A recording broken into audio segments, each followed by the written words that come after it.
Tekken 4 was an ambitious entry with undeniable flaws. While it sold and reviewed well, it was still regarded as the black sheep that didn't perform as well as its predecessors. Namco decided to try a different approach regarding the next numbered entry, which involved trimming the fat and going back to basics. Cut to the end of 2004, the 10-year anniversary of the original Tekken's release, and Tekken 5 storms into arcades with the PS2 version rolling in several months later. Compared to the previous game, this was a stark improvement with faster and more fluid gameplay and a bevy of new and returning features. I recall first encountering Tekken 5 not seeing it in arcades, but rather from the local video store my family would rent from regularly. I saw the box on the shelf one day and told my mom, I want to rent this one for the weekend. I remember booting this up for the first time while the rest of my family was out for a high school football game, and I spent the whole weekend having a good old time with the story mode and unlocking stuff in the new customization menu. Best rental period ever. I miss rental stores, man. Tekken 5 was super fun back in my adolescence, but does it still hold up in my adult years? Let's begin with the story. It kicks off immediately after Tekken 4's canon ending, with Jin Kazama leaving the Temple of Honmaru after defeating Kazuya and Heihachi Mishima. The two men come to, but are suddenly ambushed by G Corporation helicopters armed with jack robots. Kazuya and Heihachi team up to battle the wannabe Terminators, and it's pretty dang hype. Unfortunately, Kazuya catches his father lacking and throws him into a dog pile, leaving him to his fate.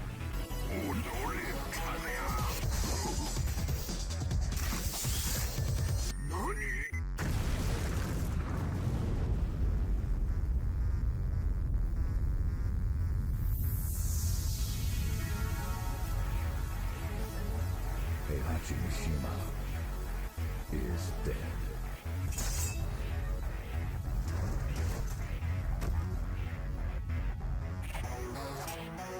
Such a badass opening. With the head of the Mishima Zaibatsu gone, the fate of the mega corporation hangs in the air. That is until 2 months later, a mysterious figure takes over the Zaibatsu and announces the King of Iron Fist Tournament 5, with the same incentive of ownership of the company. Kazuya enters to get back at the G-Corp bigwigs that tried to kill him. Meanwhile, Jin had been struggling to keep his Devil Gene in check since the Battle of Honmaru. It manifests into a new playable character in the form of Devil Jin, who craves nothing but death and destruction.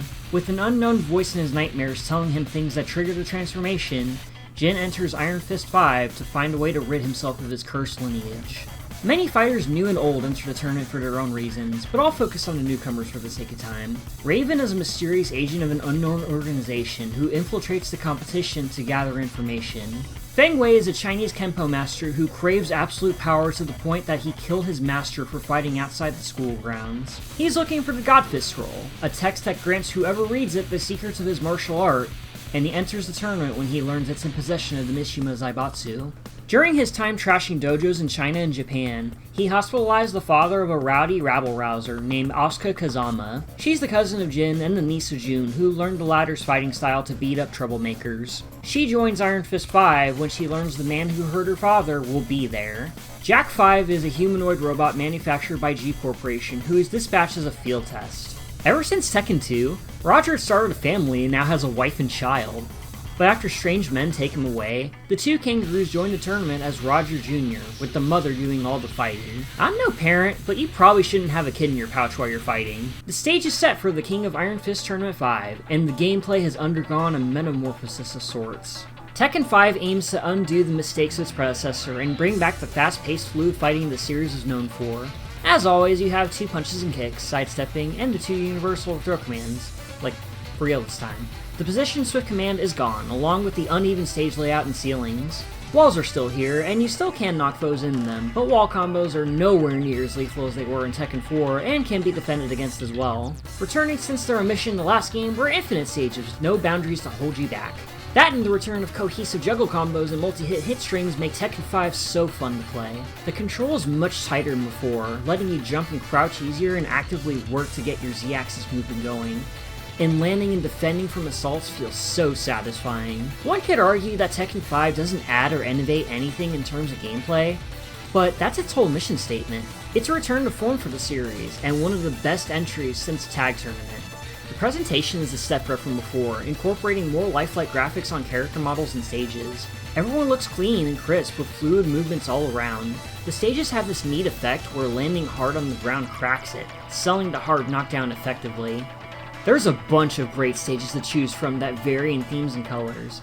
The Dragon's Nest, Acid Rain, Hell's Gate, City at Sunset, and the Final Frontier are some of the best backdrops in the series, but nothing compares to the perfection of Moonlit Wilderness. Fighting in an endless field in the night with a castle in the background is the coolest setting ever, and it helps that the theme song accompanying it is one of the best around. There's a lot of great music now that I think about it.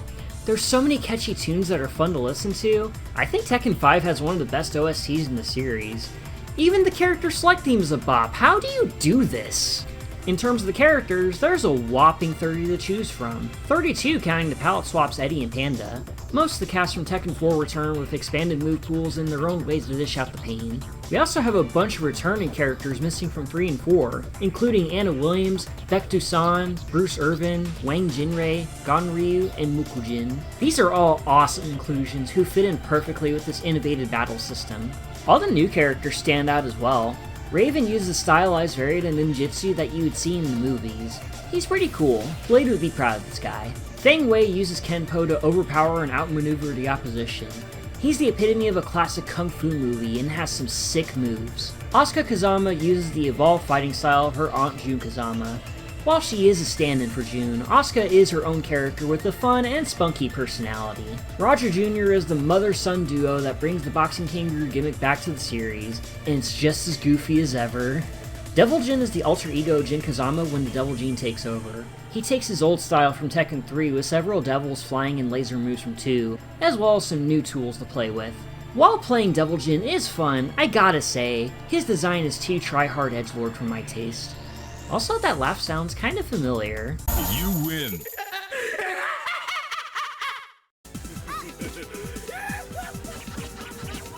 Speaking of edgelords, the big new mode introduced in Tekken 5 is called Devil Within. It's a self-contained action game where you control Jin in a 3D space, much like Devil May Cry. Devil Jin May Cry? Devil Jin Crybaby? Devil Jin Wears Prada? Okay, I'll stop now. The story is weird. It's implied to take place before Iron Fist 5, and nothing here is confirmed to be canon. While struggling to keep his devil gene under control, Jin hears his mother may be kept in one of G Corporation's labs. He infiltrates and takes on droves of their soldiers and jack robots. Devil Within is a 3D action brawler where you traverse through 5 different levels, beat up hordes of enemies, and solve puzzles to progress. You have 2 attack buttons dedicated to punches and kicks, as well as a button to block and one for jumping. Pressing and holding R1 lets you lock on one of your opponents and view how much vitality they have, and it lets you reset the camera view, which you almost have full control over. Combining certain buttons lets you perform different attacks like the double lift kicks or the Demon's Paw, which help out a lot when you figure it out. Unlike the base game or other 3D brawlers with multi-button combinations, there's no move list that tells you how to do these techniques. There's also no way to expand your move pool or upgrade your skills or attack power or anything. You're stuck as you are from beginning to end. The closest you get to a buff to your stats is the transformation into Devil Jin. When you deal or take damage, this meter fills up, and pressing the block button along with some fucking button, I don't know what it is, when the meter is full, triggers the transformation. Devil Jin is way stronger but doesn't stick around for long, as the meter drains while in this state. With all these dudes swarming you at once, you'd think the super state would be a great equalizer. But there's a catch. This form also drains your health. It doesn't kill you, but it can take you down as low as 1% of your life, so it may as well. I never really utilize Devil Jin as much as I want to unless I'm backed into a corner. It's an all-or-nothing gamble that isn't worth the payoff. Just like Tekken Force before it, Devil Within loves to throw waves of enemies at you at sporadic intervals. They range from typical fodder mooks to jacks who take a little bit more punishment, and eventually monster men that remind me of the Xenomorphs from the Alien franchise. But it's not just fighting you're doing here. These levels are huge, with a bunch of vertical highways to run through and platforms to jump on. Jin has a double jump that feels both heavy and floaty enough to make your mark. It's really hard to explain. Most of the time, you'll reach a locked door that's either blocked by enemies or needs a switch to open. Finding these isn't too bad since the stages are linear enough to not get lost. But the locked doors that really get me are the ones involving moving blocks to the set location. You hit them in one direction until it hits a wall and stays for about 10 seconds before it respawns in its original position. These puzzles get unnecessarily creative with how they're solved, especially in the last 2 levels where unlocking the door before the blocks disappear is damn near pixel perfect. The entire mode can be cleared in about 4 hours, but with how strict the timing on these puzzles are, along with the eventual game overs from being overwhelmed by enemy soldiers, it feels even longer and much more frustrating than Tekken Force. At least here there are checkpoints and save rooms so you can keep going until you win. That is, if you have the patience and temperament to do so. I almost didn't, and I honestly wanted to give up at points, but I pressed on and got to a point I never reached as a kid. After taking down a giant Jack robot and a bunch of Heihachi clones in the baby's room, I'm not questioning it, why should you? Jin learns this laboratory was built on top of ancient ruins, specifically belonging to the monster Ogre, who's back now for some reason. He's hiding deep in the ruins, and Jin vows to take down the beast once again. After fighting through waves of monster men and whatever the hell this boss is, Jin encounters Ogre once again. Final boss time! At this point, I am done with this minigame's nonsense and spam Demon's Paw until he had enough. Thank gosh for free 3D movement. Unfortunately, this is a two-phase battle, and Ogre transforms into a giant dragon monstrosity. Monstrous Ogre, according to the wiki. While the name is apt, he's monstrously humongous and takes hits like a champ. He also hurts a lot, with one of his fire breath attacks being instant death. This is the one time Double Jin feels useful, but not dying after getting hit once is a crapshoot. And losing at this part starts you off at the first phase, which means you have to beat 2 giant bosses on a single life bar. And after 30-something attempts, the results screen roomed that in thoroughly. I finally put him down for good. And that's it! Mode's over. The game gave me a fat load of fight money and Devil Jin for the main game, but Devil Within ends with little fanfare. I don't even feel satisfied of finally beating this mode after 18 years, more like relief that I don't have to play this again. This minigame is incredibly monotonous and wears out its novelty halfway through stage 1. By the time I got to the 4th level, I was bored and tired of it to the point of wanting to put the controller down and call it a recording session. The combat is repetitive and mindless and nowhere near as deep as the main game. The levels are way too long, the puzzles are unnecessarily confusing, and most of all, it wasn't fun. Sorry Jin, this mode kinda blows. On the topic of modes, there's a couple new ones to spend your time on. First is the introduction of customization mode, where you outfit characters with different costume colors and accessories. You use fight money earned from the other modes to purchase these items, and they range from stylish to silly depending on the character. The item pool is very limited however, but I'll cut some leeway since it's the first time Tekken has done this. For the 10th anniversary of Tekken, Arcade History mode contains arcade versions of the first 3 games in the series. These are a great way to play old school Tekken on the PS2 without breaking out the old CD-ROMs, and is a neat way to introduce them to newer players. I never got to play Tekken 1 when it was on the PS1, so this is my first time playing it. Aside from that, there's the story mode, arcade, time attack, survival, team attack, versus, and practice, all working like it did before. Oh shoot, I need to finish the story synopsis. All the cast have their own reasons to win this tournament, and their plights are explored further with returning prologues and endings, as well as the new rival battle cutscenes. These are interesting dialogues that either flesh out the characters even more and help connect the dots around the bizarre circumstances regarding this tournament. How are some of these people able to understand each other despite speaking entirely different languages? Nanomachine, son! The story mode is 9 stages long, and the final boss, well... わしの名は三島陣八。わしの目的は全ての破壊。Okay, I need to back up and explain what the hell this is. Over 40 years ago, Jinpachi Mishima, Heihachi's father, was the founder and CEO of the Mishima Zaibatsu. But Heihachi overthrew his old man and had him chained to the basement of Honmaru, where he eventually died of starvation. Afterwards, a mysterious entity takes over Jinpachi's body and revives it, slowly eating away at his humanity.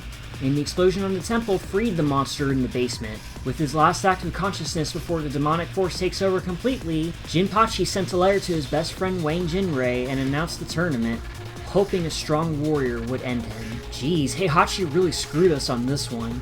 At least now he's dead, so he can't cause any more trouble, right? わしは死ぬ。三島は不滅じゃ。 Oh god damn it! Heihachi wasn't killed by the explosion, but rather it launched him far into a graveyard where he lay unconscious for several months until he reappeared to take back to Zaibatsu. Getting thrown off a cliff I can understand, but this is kind of ridiculous. But I digress. The final boss is the biggest asshole in the series so far. Jinpachi is a giant man who hits hard, can stun you for a cheap shot, and has a giant projectile that is unblockable. It's a hard fight, and I recognize the challenge, but it often feels like victory can only be achieved with luck. So yeah, not a fan of this one. Anywhoosie, Jin makes it to the finals and destroys his great-grandfather, and the Mishima Zaibatsu is now his. Surely he'll use its limitless resources for the benefit of mankind.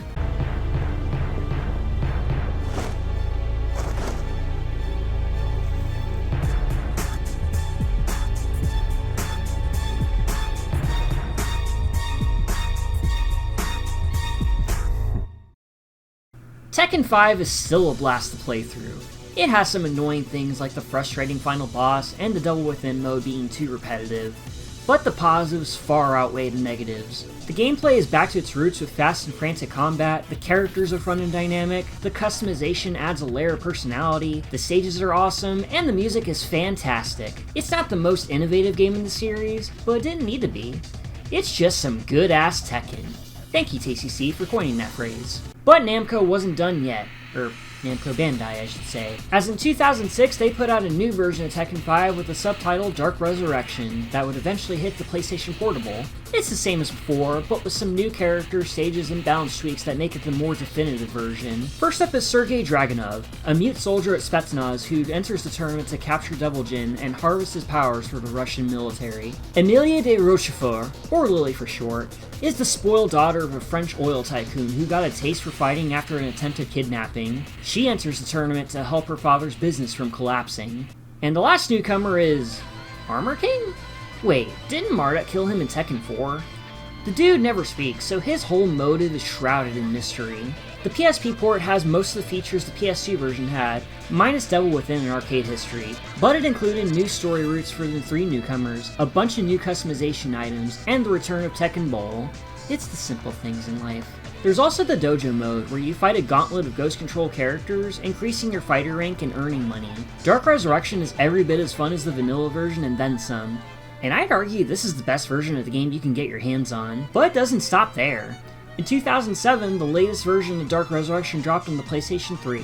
This is originally a straight port of the arcade version of DR with 1080p output and Jinpachi Mishima as a playable character after 3 updates. However, a bunch of modes from the home releases didn't make the cut. Only Arcade, Ghost Battle, and the Gallery were available at the initial launch, and I can imagine people were not happy with the bare-bones approach of the high-definition port. So they added a $20 patch that added online functionality and a bunch of familiar modes like Versus, Practice, and Survival. The online wasn't great.